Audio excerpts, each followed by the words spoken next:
Your Majesty, Excellencies, distinguished guests, ladies and gentlemen, welcome to the session on rebuilding education for the 21st century. I'm Riz Khan, I'll be moderating the session, but it's very much something for you, the participants, so we hope very much to get you taking part in this. Believe me, education is basically very much an important topic, of course, and we'll be discussing why, which many of you know, but we'll be discussing why during the next hour or so.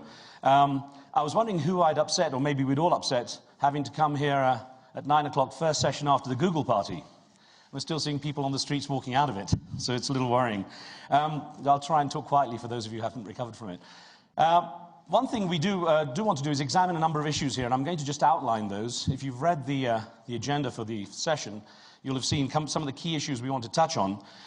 We want to look at what's been achieved in terms of progress so far for the Education for All program, and what are the remaining challenges, what do they signal. We need to look at education and consider why it's important at a global level. Why should it be an issue that we look at as a global challenge for us? And what actions needed from every stakeholder, the governments, the NGOs, and of course individuals as well. I have a wonderful panel here, of course, to discuss this, and a diverse range of views, or at least diverse range of angles from which to look at this session. Her Majesty Queen Rania Abdullah, the Queen of the Hashemite Kingdom of Jordan, is with us. She's a member of the Foundation Board of the World Economic Forum. We have Mr. John Chambers, Chairman and CEO of Cisco, who's joining us. Irina Bokova, the Director General of UNESCO, the United Nations Educational, Scientific and Cultural Organization. Mr. Trevor Manuel is the Minister of National Planning Commission from South Africa, is joining us. And Harold McGraw III, Terry McGraw, is Chairman and President and CEO of the McGraw-Hill Companies. One thing I always think about is how much things have changed since I was a lad, and some of you will have heard me tell the story of a teacher who had some very young kids who had come in after an afternoon break. And the teacher said, now you've come back from your break, we're going to look at spelling. I want to do some spelling. And she picked on one little lad and said, Michael, what did you do during the break? He said, well, miss, I played in the sandbox with Catherine. She said, well, Michael, if you can spell sand, and you can get it correct, you can have a cookie. So Michael confidently says, S-A-N-D, miss. She goes, very good, Michael, you get a cookie. So Catherine, you were in the sandbox with Michael. Yes, miss, we built sandcastles, it was great fun. Well, if you can spell box, Catherine, and I warn you, it's a little tricky, think about it. If you can spell box, you can have a cookie. So she's very nervous and says, B-O-X, miss? Very good, Catherine, you get a cookie. Mohammed, did you play in the sandbox with Catherine and Michael? He says, no, miss, I wanted to, but they threw sand at me, they kept me out, they wouldn't let me play in there. She said, Mohammed, that's blatant racial discrimination. If you can spell blatant racial discrimination. Now, fortunately, I know it's bad. Fortunately, times have changed a lot, and though we still have a long way to go, and we want to, of course, put education very high on the agenda to make sure that progress is made at the kind of rate we need to kind of achieve the goals that have been set. As I say, I'm very honored to have a distinguished panel. I'm going to kick off with a question to each person because it's very much a non-speech environment. It's very much active and participant. So I'll start, Your Majesty, if I may, just by asking you, we look at one of the key questions we have here for this session, and that is why should we look at education systems as of global importance? So, as a global family, we came together 10 years ago in the year 2000, and we said that we would make education for all a reality by 2015. That was part of the Millennium Development Goals. And we said that no country that's committed to achievement in education should be thwarted by lack of resources. Now, the way it looks now is that we have 50 million more children into schools, but we still have 72 million children out of school. It would cost us $16 billion to get all of those children in developing countries into primary education. So far, we've only raised $3 billion. Now, when you think of $16 billion, it might sound like a lot, but if I put it into perspective, it is what the US just committed to retraining and rearming the Afghan military and armed forces. It is half of what the United States consumers spent on online shopping just in the last holiday season. So it's very much within our reach. But it's the priority issue, it's the sense of urgency. Now, if we were to look at all these scourges facing our world, all the intractable problems from poverty, hunger, disease, terrorism, climate change, all of these problems can be relieved, if not totally solved, through education. The thing I find frustrating is that it's very easy to get everyone to agree that education is important and it's a priority. But it's difficult to get them to realize that it's an urgent issue. And that's why politicians, when they are lobbying and when they're campaigning, they're always raise the education issue. But once they get elected, it seems to go down their priority list, partly because the rewards from education take a long time to reap, and it might not fit within the political cycle. So the sense of urgency starts to go down. So it's really trying to say that actually education the lack of education is an unfolding crisis. It is an emergency. We've seen how economies have been able to move mountains of money to shore up their economies and only move molehills for education, and that needs to change. Now, of course, building awareness is crucial, but what's to stop everyone coming together in a session like this and saying, okay, we talked about education, great, go away and forget it. As you say, it drops down the list of priorities. So is the first step strengthening that awareness, making it very integral in everyone's priorities, or is it getting the resources? Well, once you raise the awareness and move it up the global agenda, then it becomes easier to raise the resources because the resources are available. It's just making people realize that it is important. It is a matter of life and death. 7 million cases of HIV/AIDS can be prevented in the next decade if we achieve our education for all goal. A child is 50% more likely to make it past his 5th birthday if he's born to an educated mother. So it is an emergency. But I think we live in a culture of instant gratification where we want quick fixes. And education is really not a quick fix. It's a long-term solution, but it's one that's sustainable, it's one that lasts, and one that really works. So we just have to do the hard work of doing it right, even if that investment the returns on that investment take some time. So it's investing in the future. Now, John Chambers, having learned what Cisco can do, I'm a big fan. It's amazing what your company is up to. Where does that amazing technology and innovation that you're creating and being very much a part of, where does that fit into this? When you try to do something that no one's ever done before, unless you do it differently, you'll get the same results. And so I think the points that Her Majesty raised in terms of the numbers, they're actually, while we made improvement, they're scary.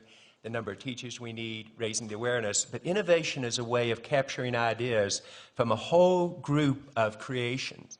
And this is how we do our products now. So you get a lot of ideas, you pick the best ideas, and there has to be a selection process based upon the vision you want to end up with. And that's why I think defining the vision of what our definition of success is. My definition of success, 3 billion people making less than $3 a day. No one's in that category in a given point in time. Standard of living increases, etc. Then you've got to select which ones you go with and get an unusual combination of people that traditionally have not worked together to work toward this goal. Government leaders, NGOs, academics, business leaders. And in yesterday's session where we had 60 of us together, at first we were almost talking different languages. And then within a short time we realized the power that we could do together. And then you've got to realign resources. And as you realign resources, you have to retrain them toward the goal. And then you've got to set very specific goals and make sure the accountability is there. That's true in developing new products at a high-tech company. I think it's true in fixing this problem. I do think it's manageable. In a nutshell, you had some very high-powered people you met with on this issue yesterday. What came out of that? What do you think was the core element of that? Well, what was fascinating is you put 60 people with this type of background in a group and talk about it.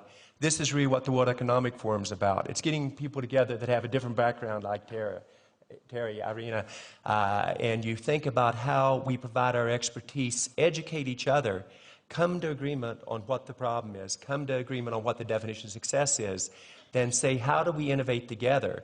And then how do you take the strengths of each other and combine it in terms of a vision to make it happen? There were 18 CEOs in that session. I've never seen it ever before in double digits. We've been doing it, Your Majesty, for a number of years.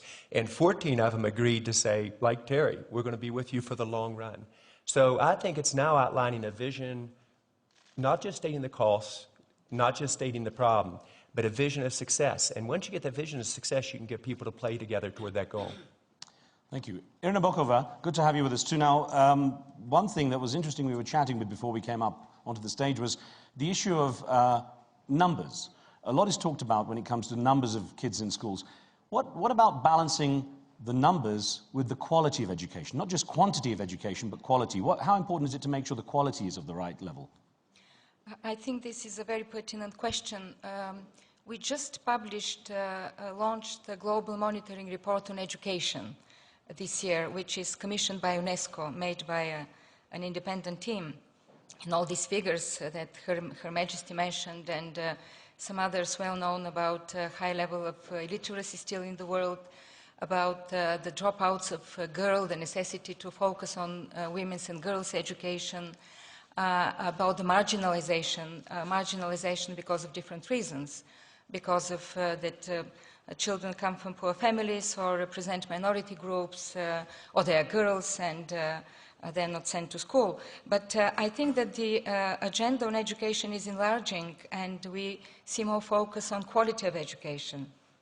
And I think this is extremely important because we talk about the quality of teachers. We can't get good education. We can't improve numbers even if we don't have qualified teachers.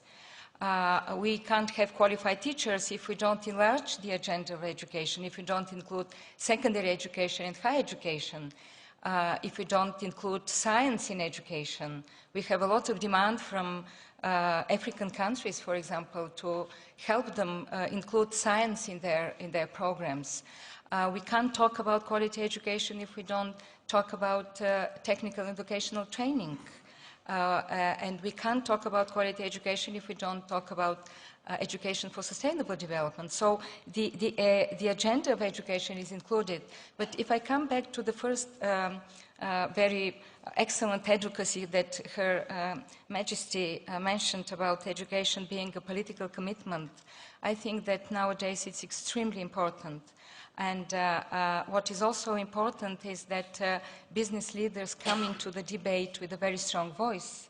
And yesterday I could send that usually I'm accustomed to sit with ministers, with government officials into meetings. And yesterday there were business leaders. And we spoke almost with one voice that education should be put on the agenda of G20 as soon as possible. The sooner we do it, the better results will come out tomorrow with development, Millennium Development Goals, with the getting out of the crisis, with innovation, with technology. I think this is an extremely important message that should come out of Davos this year. Interesting you raised that. As I get to Trevor Manuel from South Africa, give me an example of where political commitment has been made in South Africa to serve the people there. Of course, you have a very diverse nation of people, the Rainbow Nation. How have you made that commitment, and basically, what are your priorities in that? Well, thanks, Riz. I'm one of the breed of politicians that Her Majesty warned you against. Education is our largest priority. It's been that since President Mandela first took responsibility for governing the country, and President Zuma has joined in with Her Majesty's program on education for all. It's fundamentally important that we focus on this, but in dealing with it, I think that we're understanding that within education, the outcomes are too often determined intergenerationally. So the children of more affluent parents who are better empowered, who send their children to better schools, actually have a better chance. And for the poor, there's a lottery. So in dealing with education, it's not the big policy issues. We've lived through a number of changes, including an endeavor at outcomes-based education. The key issue is that there are probably between 400 and 500 million teachers in the world. And the focus is not so much on the system as it ought to be on the teachers, because they manage classes of between 30 and sometimes 80 children every single day, all day. And if you get that wrong, you then impair the future. And so I think that the focus, our understanding is clearly that the focus needs to be on what happens in the classroom management, school management, ensuring the adequate distribution of learner support materials, and also ensuring that there are regular upgrades of teacher skills. At secondary school recently, a test was done in South Africa, and 37% of teachers passed the test that had been set uniformly. And if you fail at that, clearly your education system will fail. Now, the big problem in an audience like this is that it is at one level a money problem. We've got to get access, and so The issues about access for all are fundamentally important. That is the sine qua non. We can't do without that. But having done that, we then must empower parents in the local environment, because if you don't have the oversight locally, we fail. And this is why it's not so much money. I mean, you know, I was finance minister for long enough. We're one of the middle-income countries that funds education at the highest level, but we're not getting the outcomes. It's about the local empowerment, and I'm hoping that that's what we can talk about this morning. Yeah, thank you. We'll look at some more examples from South Africa, but as we look at the developing world as well, Terry McGraw, one of the issues, your company has its fingers across the world, you know, very, very entrenched, and you know the markets across the world. When you have countries such as India and China, populations are booming, you know, the young population is growing as well. What results have you seen from your efforts at doing, connecting with those people, distance learning, for example? Well, thank you. It is, as you said in the very beginning, what education was when you were growing up and what it is today has come a long ways, but the time frame has just narrowed so dramatically. Digitization is the opportunity of the century. And it is going to open doors and open paths to opportunities for so many people. When you talk about developing markets like China, there is a huge gap between what people learn in schools, the traditional system, and the skills, on the other hand, that they need to be able to get a job and to be able to be productive on that one. And where we focus is right there. You know, we were talking a little bit about the vocational and the professional aspect of it. We're working with a company called Ambo Education in China, which is working on developing specific skills to get into the business process outsourcing area.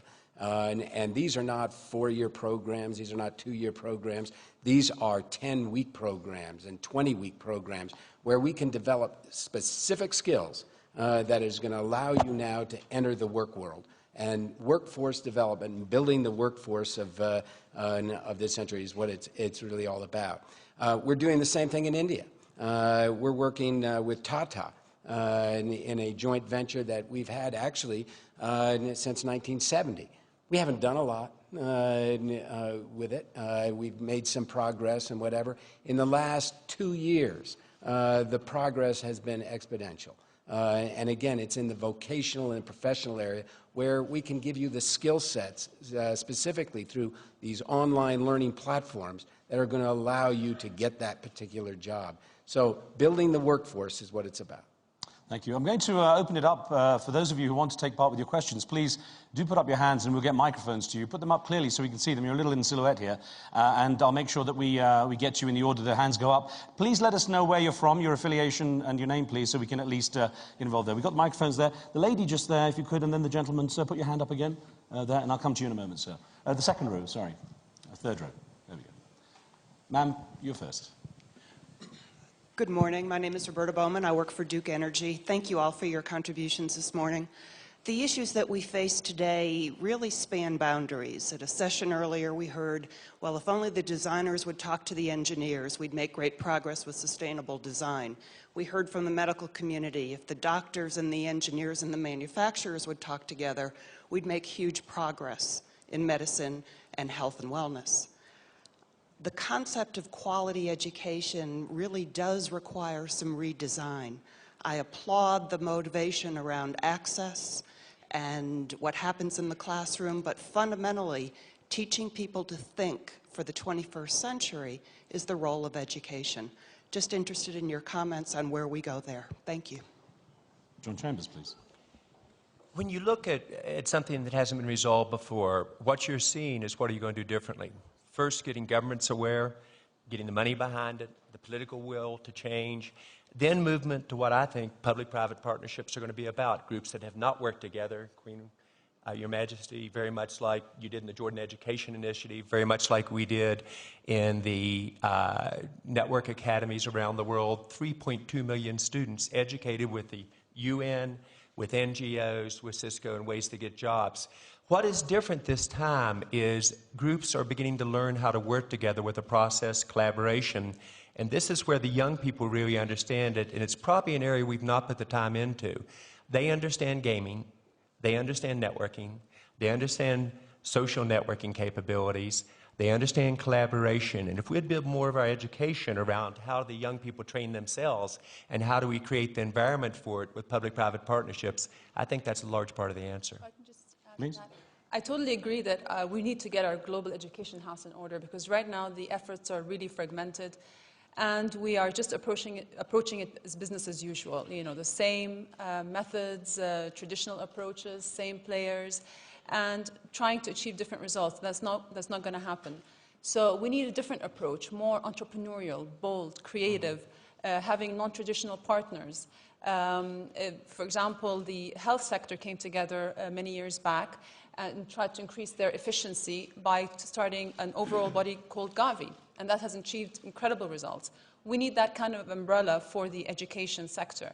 We need to think of what we thought were traditional players in a different way. For example, China, India. We can't just think of them now and Brazil, we can't just think of them as recipients of aid, but as partners in development. Cross-fertilization of knowledge in the developing world. So it's South-South learning, not just North-South learning.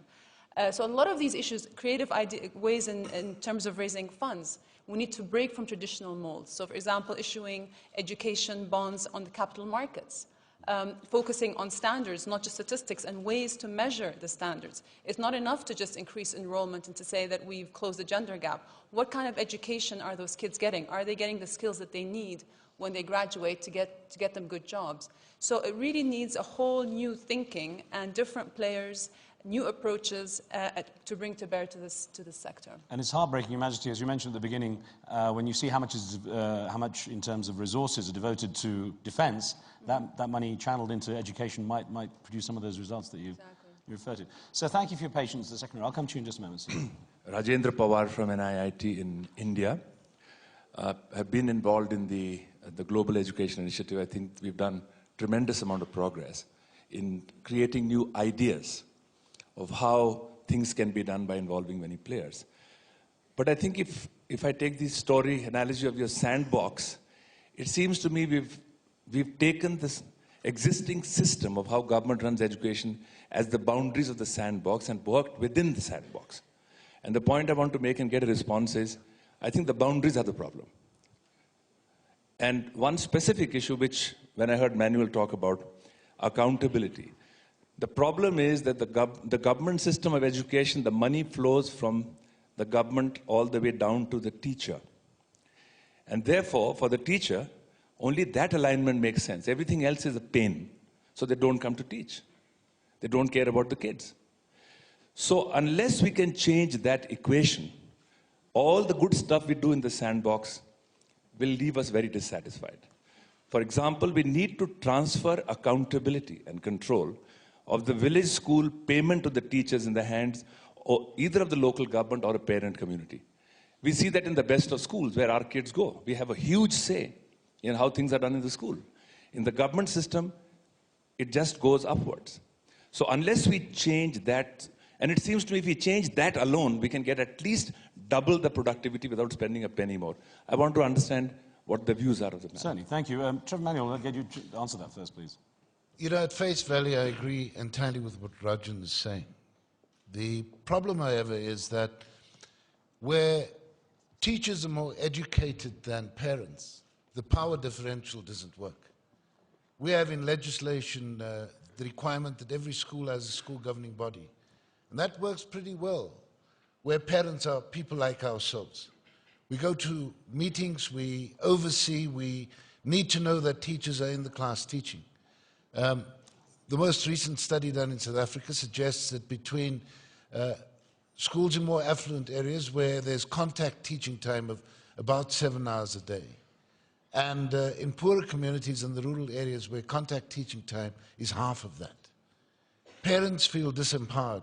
And that is why I'm saying that in agreeing with you that one must empower local communities to have stronger oversight, we need to then be able to ensure that parents feel empowered and can maintain that oversight against people who are better educated and more powerful than what they are in society. I think that the other issue as well, for instance, is that with IT, you know, we have a situation where, in many respects, the IT divide is exactly the same. IT works well where parents are more interested, and works less well where it's an alien concept. Now, these are the bridges we must build, because it's less easy than just looking at this as a money problem. It's an unbelievably complex issue, and from what I've read, it's a similar problem in countries as diverse as the UK, the United States, India. It's a universally difficult issue, and this is what we must apply in mind. I would just like a comment from Irina Bokova here on how perhaps UNESCO has had to also change the way it approaches its work across the world, taking into account some of the things that have been mentioned here, being able to create more local empowerment, being able to make sure the resources flow to the right areas, and working to update programs, education programs. I would like to say that in this debate, one of our probably underlying principles is that one size doesn't fit all, because in terms of education, we have entirely different situations in different regions of the world.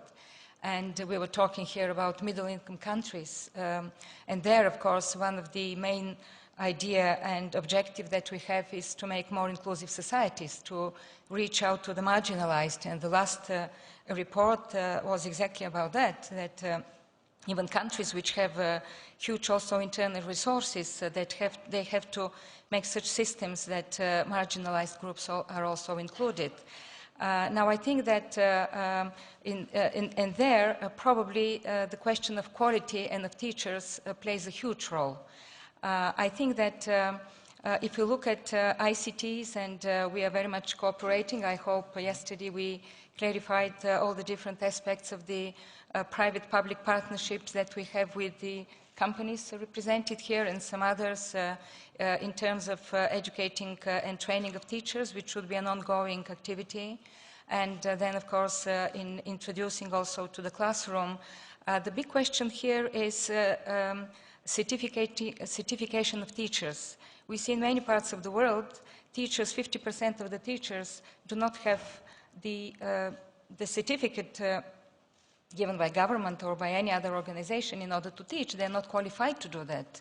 And we're trying to put programs. We have launched the Global Teachers Initiative last year, and we're trying to put a specific emphasis on teachers. No ICT can substitute a good teacher. At the same time, no qualified teacher can introduce also good teaching without ICTs. So it goes hand in hand, and we are promoting exactly this kind of partnership. Thank you. I'll get you in the order they came. Gentlemen here, please. Go ahead, sir. Kamenov, Bulgarian Cardiac Institute. In my organization, we have one of the first private university hospitals in Europe, which is quite rare. We teach students in advanced cardiology.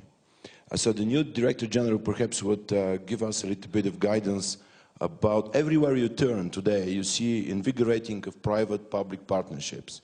The main problem actually in these areas, even though the success of Gavi is recognized widely, is improving access of private educational providers.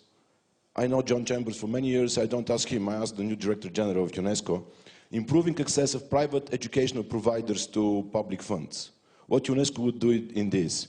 Please, how are you going to educate us all, and particularly how are you going to educate the governments out of the crisis? Thank you. Response. Well, we are, as an intergovernmental organization, we are enlarging, as I said, the partners. In fact, I'm a new Director General for the last 2 months. I have just established a task force on exactly on the partnership with the private sector, and I think mainly we do have partnership also in cultural activities, in science, but we are mainly focusing on education based on the good experience we have with Cisco, with Intel, with Microsoft. As I said, we are very much introducing new ICT technologies, and it helps a lot. But I believe that the responsibility of governments should not be underestimated. And enlarging partners for education doesn't mean that we shift responsibility from governments. I think this is extremely important to be kept.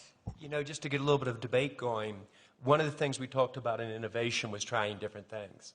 And I think it's very important as we move forward on this debate that we not only view it as a multiple variable equation, we've got to solve all the variables, but we got to try different approaches. And I found that very often when we come up through a system, asking the people who came up through the system to fix it may not come up with the most innovative ideas. So I would argue it needs to be a combination of the two. Government needs to be heavily involved and committed, but we ought to try some new radical approaches in the process. And we've got to have the courage to take risk and not punish failure, and then pick a couple of the risks that work and then scale them very quickly. A quick comment actually from Terry McGraw on this. In terms of your work, you deal with professional and vocational training. And I wonder, when it comes to innovating and changing what's needed and dealing with the demands on you, how much flexibility do you have to be able to move with the times? Well, you have quite a lot of flexibility. I mean, I think that, everybody comes with a different set of conditions. Every country comes with a different set of conditions. It's not so much the resources, it's the involvement, the awareness, the access to a broader understanding. Your comments about, getting a better focus from a G20 or something like that starts to bring all of this together. Again, I come back. The digitization aspect, opens the door of opportunity like never before. And so, whether we're talking about a specific professional area where we can get after vocational training and targeted aspects to it, or we're talking about primary, education. It is really all about being able to get after, and I think the question about the critical thinking skills is the common standard that we've got to implore. It's not the one-way route, that I'm going to teach you this and you're going to have to learn this and you memorize this. It's the ability to think. And the instructional materials and a lot of the things that we're doing are starting to come up with this capability of, hey, whoa, you have to know these certain skills and capabilities, but you need to be able to think through the process. And so the instructional materials and again, the digital aspect of it, is really helping, to make more people think through the problem. Mr. Ocampo, I'm going to ask you, actually, Rick Levine was next, please. Good to have you here, sir. Rick Levin, president of Yale University. I think there's some obvious connections between what Mrs. Bokova, Mr. Manuel, Queen Rania are saying on the one hand and what Terry McGraw and John Chambers are saying on the other. And that is, Terry McGraw talked about digitization as a means of vocational education, and Mrs. Bokova, Mr. Manuel, Queen Rania stressing the importance of properly certifying and educating teachers and making sure that teachers have the adequate skills to do their work.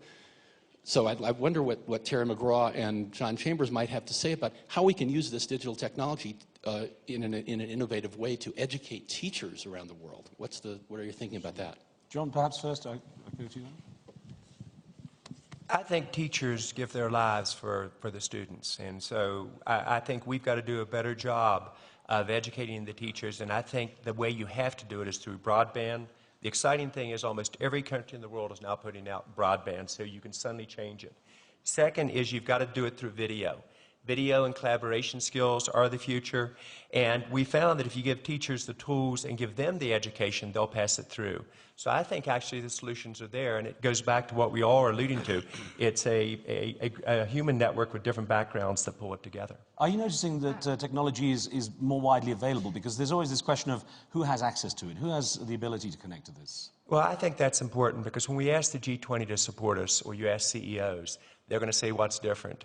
I've just come through 6 countries in the last week. You are seeing the build-out of broadband in every major country, and you're seeing the commitment from UN and other groups to say where countries can't afford it, we're going to find a way to make it happen.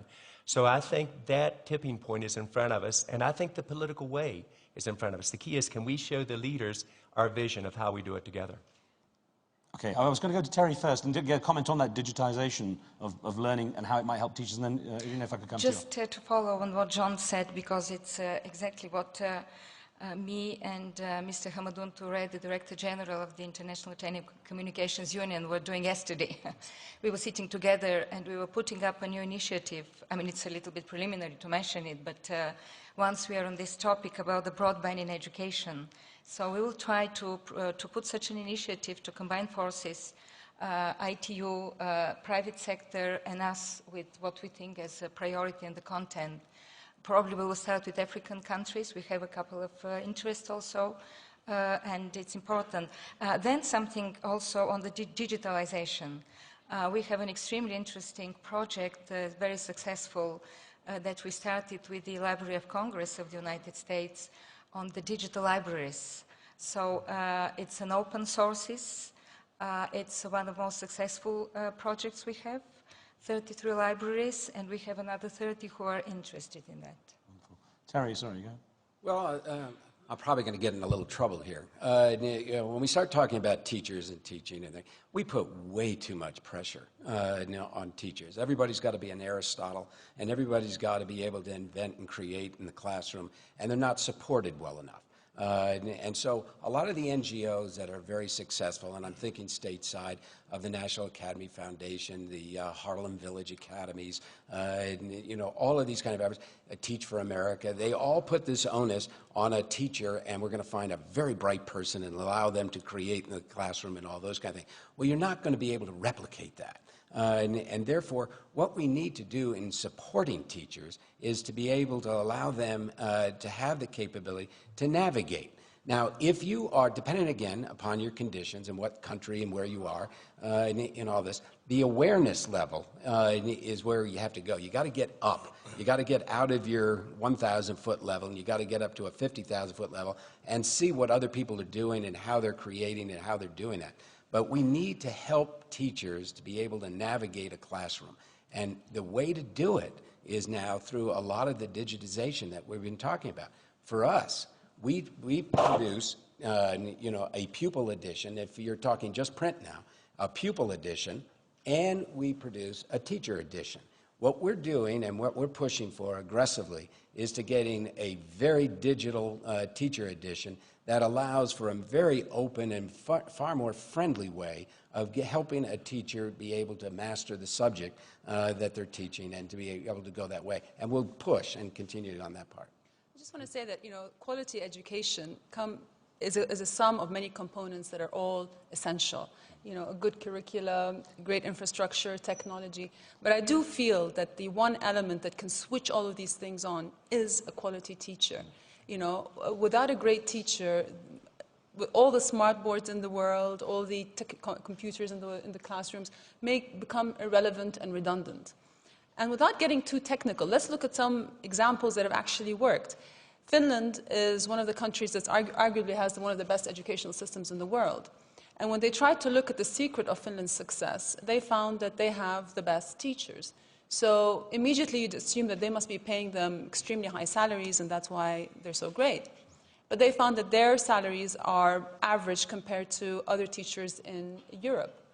The one thing that's different is that the teaching profession is very competitive. Only 1 out of 10 people who want to enter actually get accepted. In other words, only the best teachers will do for the children in Finland. And what this has done is made this profession very prestigious, very competitive, very respected. The teachers are professionally invested in the running of the schools. The parents are socially invested in the teachers. So the teacher feels that he has ownership in the school and he feels respected by society. And that's one thing that I feel that we need to bring back is over the last few decades, the profession has lost some of its prestige. I remember with my grandfather, he was a teacher, and people just look up to the teachers, the doctor and the teacher that everybody turns to solve their problems. So bringing back the prestige, the respect, ensures that we bring back the quality that we need in the classroom. And I think that has the major effect on our students. I'm sure every single one of you in this audience remembers a teacher that either inspired you or that turned you off a subject, So it's treating it like a profession as opposed to just a job. And actually, I was very blessed with teachers. I go skiing, I'm still in touch with many of my high school teachers. I go skiing with one of my teachers, my biology teacher, every year. And he used to always say to me, I'm not here to teach you biology, I'm here to teach you how to learn biology. Exactly. But then again, when he didn't know an answer, he used to just say, I'm not an oracle, which I thought was a cop-out. Mr. Ocampo, thank you for your patience. Yes, I'm Luis Moreno Ocampo, the Chief Prosecutor of the International Criminal Court. I have a question for all the panel, and it's about how to use education to prevent violence. That's my problem. My duty is to prosecute people, but then the prevention is for the states, and they had to prevent use in education, I guess. And Queen Rania is insisting in this idea, new methods. And Queen Rania and Mr. Manuel are talking about teachers. And Mr. Manuel also talked about local communities. And then Mr. Chambers and Mr. McGraw are talking about digitalization, modern systems. And she said, the Queen said, how to combine North-South problems, North-South solutions. And that's my question for the panel. How to help the teachers on the ground, the local communities that Mr. Manuel talked, with your tools, and maybe cannot reach your tools. How you can work with them? How to combine these two worlds? Trevor Manuel, first-hand experience from South Africa. How do you combine the world of digital access and advancement in innovation technology with the local roots in the community? Okay, let me stir up some trouble here this morning. Anecdotally, teachers are scared of IT. Because if you take a 30-year-old teacher and put them in the class with 7-year-olds, give them each a computer, in 10 minutes, the 7-year-olds are going to be all over the computer, and the teacher can only go as fast as they've learnt. So there's a great fear. There's a great fear in applications, and so the investment in the teacher actually needs to take account of that. The second issue, which I think is somewhat understated, is the value of reading in feeding the imagination for cognitive development. I think too few people read, and reading is too small a part of our education systems everywhere. So that's a plug for one part of the McGraw-Hill business. And I'm not against you, John. No, we need to bring in the IT. Whatever he loads, my networks carry. So. Okay. I think the other issue is getting incentive systems right. Again, wealthier parents can afford to supplement teacher incomes, poor parents can't. And that's frequently where we lose out. And then I think that we need to bring into play more strongly the international benchmarks like TIMSS, evaluate at every stage the teaching of maths and science and the learning ability of learners, and make an intervention if the numbers look wrong. You see, I hear about the G20, and South Africa is part of the G20. I've been part of it since establishment. The key, however, is that it's a G194 issue. It's not something that you can confine to richer countries and middle-income countries. It must extend across the globe, and we have to get this right. We don't have a second chance. And so we must go, you know, I don't think it's big change issues. It's finding the right methodology and making the appropriate interventions. Yeah, John, please. You know, I'm going to add one thing. I think we're at a point where we're in a little bit of danger of designing an education system for ourselves and our generation. We were brought up with the concept of a PC, a broadband capability. My children, who are in their late 20s, multitask at 3 to 4 different activities at the same time.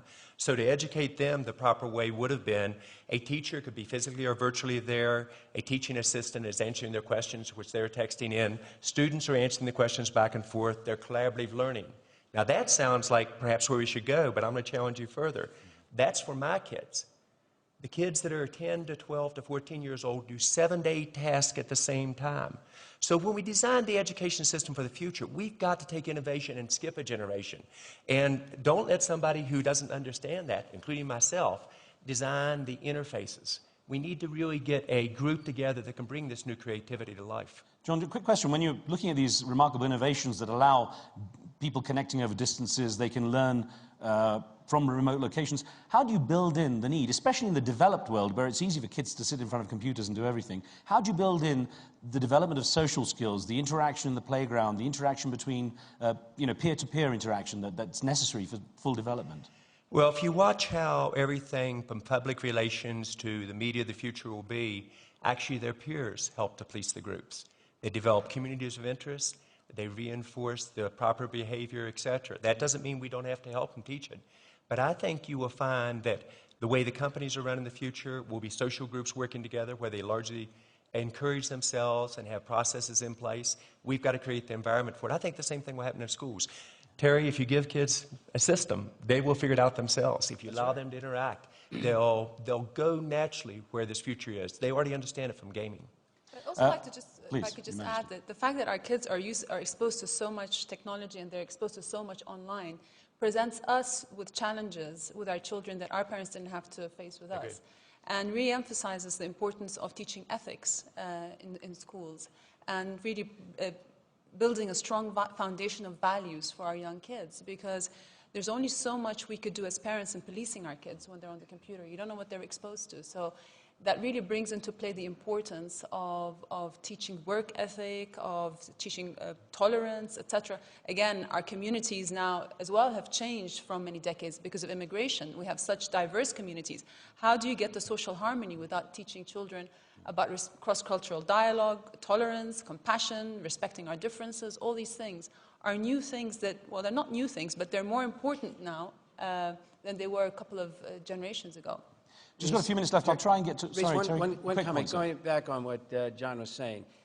The technical capability today has outpaced the current generation of capabilities in terms of teachers and that part. And the notion of skip a generation is a very powerful one. And one of the things that we have to think about in the here and now is how do we help cope and deal with folks that way. In the business world, we do professional training all the time. And it is constant learning, constant growth, and the like. With teachers in particular, we give them a certain set of skills. We put them into the marketplace, and the teacher training and ongoing growth and development and learning is slowed down. And so we've got to figure out, because the kids have got it. They're going to learn it. And you don't have to give them a lot of instruction. They'll adapt. And so how do you get a very active youth, okay, to interface with somebody that's used to teaching a different way? And that goes from elite universities all the way down to primary grades. Thanks for your patience. We'll try and get to all the hands that went up. We don't have a lot of time, but Ruben, I think it is, please. Ruben Vardanyan from Russia. I'm the investment banker, but my three generations, my grandfather, grandfather, and my father was professors. And I think I echoed what Her Majesty said about the prestige and role model. I want to come back to the discussion about the point of I think it's key, the role model of the teacher. The teacher will teach, giving us not only knowledge, but also values and example of the behavior. How you can see the quality and quantity process was going now, where is role model of the teacher going down and prestige going down, and moral respect to their teacher, which was before huge, and everybody in the village was respecting the teacher, number one or number two person. It's never been very well paid. Teachers has always been not very well paid, but it was respected in the society. Not anymore. How you can keep the prestige of teacher in our society, where we are not in the show business, we are not in the sportsmen, we are not the business people, and we're not here in the World Economic Forum. You can see the elite is not include the teacher like part of the key element of society's success. That's actually a very interesting point that's been raised in this forum about the need for teachers to get respect and have their status. It'll actually be that gentleman next, sir. Irina Bokova, if I could ask you to touch on that, could there be something done as part of the Education for All campaign, or part of the education system improvement, that allows for a better promotion of teachers and their standing in society? Even if their pay scales are not going to be raised to higher levels, at least their position and the respect they deserve is built into the system. Well, I think that the fact that we have this debate here also about the role of teacher is extremely important. It brings the message to business leaders, to political leaders. We have launched last year this Global Teachers Initiative. We have to know that in order to achieve the Millennium Development Goals of having primary education for everybody until 2015, we will need all over the world 10 million teachers. It's an extremely impressive figure, and we have to think of how we train them, how we teach them, how we finance education. I think it's intimately linked to the question of financing of education. That's why I think that G20 has to take up this issue. Her Majesty Queen Rania mentioned that we will need $16 billion every year until 2015 if we want to reach this figure. And then, of course, is the overall question of all different kinds of partnerships and cooperation. I think for that matter, South-South cooperation also can play an extremely important role. We have at UNESCO a South-South Cooperation Fund for Education. We are trying to promote this cause. There is a lot of potential of having good examples for that matter, but it's a huge challenge for all leaders. So you're waiting patiently. Will you be in English or? English, okay. English, okay. Thank you. Today we are talking about quality education, but as a parent and some of yourself who has young children might have the same experience, I think. That is, high quality education easily give away when low quality content coming through internet. You know, how much the children are addicted to the games and online. And I had trouble with this because I have my children and I'm running one of private equity firm which heavily invest in the game myself. So it's coming back to haunt you. Yeah. So what I did last year, I had the summer camp for gifted children in which I organized the contest for the children to come up with games, online games, in which they contest each other on the issue of the climate change. That's a very complicated issue for the primary school kids. But I was amazed how good the quality was when actually they end up producing. And the government recognized the effectiveness, so Korean government has decided to bring this issue to the education program. And I myself not only involved in this content industry as a businessman, but I'm also the chairman of Content Korea, which is a task force to formulate the policy for the Korean content industry. So I could introduce this game idea to our education system. So from my experience, I'd like to strongly recommend that you take a look at this possibility of bringing games. Games, okay. Yeah. That's true, actually. John, a quick comment on that. I mean, you know, the video game industry is bigger than Hollywood now. It's a vehicle which kids totally are embracing, and it's a primary source in many ways for them to learn new skills. Can that kind of environment be used in a positive way? Not where parents, of course, are worried that they're just going to sit there and just play games without learning anything. Well, the answer is absolutely yes, and secondly, our kids expect us to do it. But if I could, Her Majesty probably would be too modest to say this, so I'm going to say it. Jordan did it right. Queen Rania, King Abdullah outlined a vision for the country. They wired their country. They began to teach the basic skills, change the role of teachers. They encouraged business to come in and play a key role here, NGOs to do it. They started local groups, and Rhonda IUB's Rubicon is an example, developed games in Arabic for math and science, trained the students. We began to locate jobs there. And they brought all these groups together. So, you know, I'm going to kind of challenge this. I think these public-private partnerships not only work, they work well, but it's got to be a complex algebraic equation with somebody owning it and then getting each group to play at that level. Is that a fair statement? Absolutely, and you know, thanks to your input as well, you know, you're referring to the Jordan Education Initiative, which was born out of WEF and which brought the private sector from inside of Jordan, outside of Jordan, companies such as Cisco, to work in partnership with the Jordanian government. We've started 100 discovery schools, and we've been using a lot of the new technology, new materials, and testing it in those schools. So those kinds of innovative partnerships really go a long way. Another one is Madrasati, which is a program that I started 2 years ago. Now, if you told me before 2 years that any entity other than the Ministry of Education is going to be involved in our public schools, I would have said no way, you know, because that was only the domain of the government. But then what we did is that we identified the worst-run public schools, and we got members from the private sector to come and help us fix those schools, and members from the NGO community. So we have 70 partners now. We fixed 200 schools, and what's really been amazing for me to see is this kind of the synergy that has arisen. The fact that the communities feel so empowered. Whenever I go to those schools, I always get the sense of this, there's a buzz of productivity and prosperity, a sense of purpose. And I really do believe from this experience that we really need to, somebody in the audience was mentioning that we need to break that mold, that it's not just the government. And once that mold is broken, that opens up a whole load of possibilities for us to really perfect the educational. I'd like a quick final thought from you, Your Majesty, on something that I know you're very, very passionate about, that education can change, for example, the Middle East region, which has its troubles, which has its issues, from resources through to political conflicts. Yeah. How can education change? Yeah, if we just get away from the technical a little bit and just go back to the human side, you know, why am I passionate about education? For me, it's about justice. And John, you say this all the time, that it's the great equalizer. You know, all of us are born with advantages and disadvantages. You might have a rich dad, somebody else might, you know, be extremely good looking, whatever. You know, education is one way to really mute the disparities between people, to really give people the chance to make the most of the opportunities that are presented to them, and to create opportunities. You know, I've heard it said that the saddest thing is not death, but the saddest thing is when your dreams die while you're alive. And I think that that's what happens when you're illiterate. You know, you don't have a chance, you get trapped.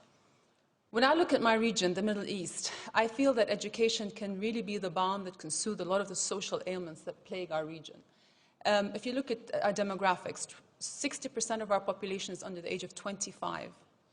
So, and that said, we have one of the highest unemployment rates in the world. 1 out of 4 of these young kids don't have a job. So they are, I call them a generation in waiting, because they're stuck in this transition between schools and the workplace. And part of the reason is that the educational system has failed them. It hasn't given them the skills to get a job. And that, in spite of the fact that over the last 10 years, we've had one of the fastest, very fast rate of economic growth, but that hasn't reflected on job creation. So what's going to happen to these young people? You know, they have an irrelevant education. They're frustrated. That's what, you know, can lead to radicalization, extremism. The converse is also great. If you look, if we're able to create jobs for these young kids, then you could really see a tsunami change in the region. That demographic bulge can be a major change in outlook, in mindsets, in thought process that can really transform our region. If you look at Palestine, there are 108,000 Palestinian kids that don't go to school today. That's up from 4,000 10 years ago. These kids are growing up under the shadow of an occupation. They're scarred by conflict. They see no hope, no future. How can we expect for there to be any sense of normality without an education? You know, and I personally have given up on the politicians of this generation on both sides of this conflict. And I feel that the future is with the younger generation. And, you know, the fact that we need to try to erase the prejudices and the deeply entrenched hatreds. And that can only happen through a quality education. Look at Iraq. 2 million kids don't go to school in Iraq. Their daily lessons are in violence, in hunger. How is Iraq going to move forward without getting those children to school? And finally, women. You know, now in different Arab countries, women have achieved different levels of progress in the economic and social fields and political fields. But there is it's all a variation. Their situation is a variation of a common theme, and that is gender injustice. You know, and it's only through getting our girls into school, making sure that they reap the benefits of their education by being in the workplace, by having curricula that addresses some of the stereotypes against girls. That's when we can really try to change mindsets. So in a region that's now very much associated with extremism, I think it could be a region associated with hope, and the only way to achieve that is through a quality education. Thank you.